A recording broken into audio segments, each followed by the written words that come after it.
Hello friends, welcome to home food recipes. આજે આપણે બનાવીશું ઉનાળાની ગરમી માટે બિલકુલ બજાર જેવો જ ક્રીમી અને ટેસ્ટી કાજુ દ્રાક્ષનો આઈસ્ક્રીમ। આ આઈસ્ક્રીમને આજે આપણે ફક્ત 3 થી 4 જ વસ્તુનો યુઝ કરીને બનાવવાના છે। દૂધ ઉકાળ્યા વગર, જીએમએસ કે સીએમસી પાવડર વગર, મિલ્ક પાવડર કે કોર્નફ્લોરનો યુઝ કર્યા વગર ફક્ત 5 જ મિનિટમાં આ આઈસ્ક્રીમનું મિશ્રણ આપણે તૈયાર કરીશું। તો ચલો એને બનાવવાનું શરૂ કરીએ। સૌથી પહેલાં એક બાઉલમાં આપણે 1 કપ વ્હિપિંગ ક્રીમ ઉમેરી દઈશું। व्हिपिंग क्रीम एकदम ठंडी हो ए वातनु खास ध्यान राखवू। अने अहींया मैं रीचनी सन व्हिपिंग क्रीम लीधी छे, जे ग्राम में 150 ग्राम है। हवे आपणे एने एक इलेक्ट्रिक हेन्ड बीटरनी मददथी बराबर फेंटी लईशुं। त्यां सुधी फेंटवानुं छे ज्यां सुधी आ जे क्रीम छे ए सॉफ्ट पीकमां ना आवी जाय। आइसक्रीम बनाववा माटे आपणे क्रीमने स्टीफ पीक्स आवे त्यां सुधी, एटले के ज्यारे आपणे केक बनाववा माटे क्रीमने गाढ़ी करीए छे एटली बधी गाढ़ी नथी करवानी होती, बस थोड़ी गाढ़ी थाय त्यां सुधी ज एने फेंटीशुं। तो अहींया तमे जोई शको छो कि आपणी जे क्रीम छे ए सॉफ्ट पीक फॉर्म में आवी गई है, मतलब के थोड़ी गाढ़ी थई गई है। तो हवे आपणे एनी अंदर 1/3 कप कंडेन्स मिल्क उमेरी दईशुं। ग्राम में आ 75 ग्राम जेटलुं कंडेन्स मिल्क है। एने मैं घरे ज बनाव्युं छे। जो तमारे एनी रेसिपी जोवी होय तो विडियोनी नीचे डिस्क्रिप्शन बॉक्स में एनी हूँ लिंक आपी दईश। हळदीथी पौणा चमची आपणे वेनिला एसेन्स उमेरीशुं। जे व्हिपिंग क्रीम है ए ऑलरेडी वेनिला फ्लेवरनी है, तेम छतां पण मैं थोड़ुं एक्स्ट्रा वेनिला एसेन्स उमेर्युं छे। हवे आपणे एने सहज मिक्स करी लेवानुं छे 10 सेकंड माटे। 1/3 कपथी वधारे कंडेन्स मिल्क एड ना करवुं, कारण के व्हिपिंग क्रीम पण मीठी छे।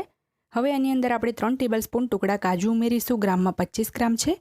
अढ़ी मोटी चमची एटले के 2.5 टेबलस्पून 20 ग्राम जेटली सूकी द्राक्ष उमेरी है और बंनेने आपणे स्पेच्युलानी मददथी मिक्स करी लईशुं। आ आपणुं काजू द्राक्ष आइसक्रीमनुं मिश्रण बनीने तैयार है।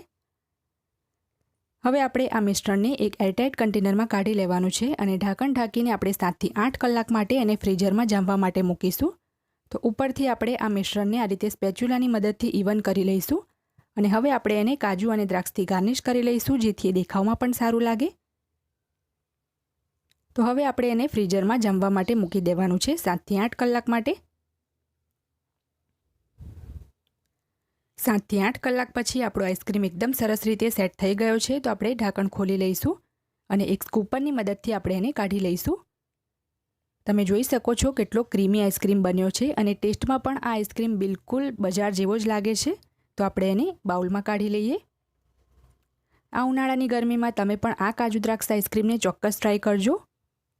खूब ज ओછી मेहनतमां आ आइसक्रीम बनी जाय छे अने टेस्टमां पण बिलकुल बजार जेवो लागे छे અને ઘરે બનાવેલો છે તો એકદમ ઓછા ખર્ચમાં પણ બની જાય છે। આ આઈસ્ક્રીમને તમારે ઉપરથી ગાર્નિશ કરવું હોય તો તમે ઉપરથી પણ કાજુ દ્રાક્ષથી ગાર્નિશ કરી શકો છો।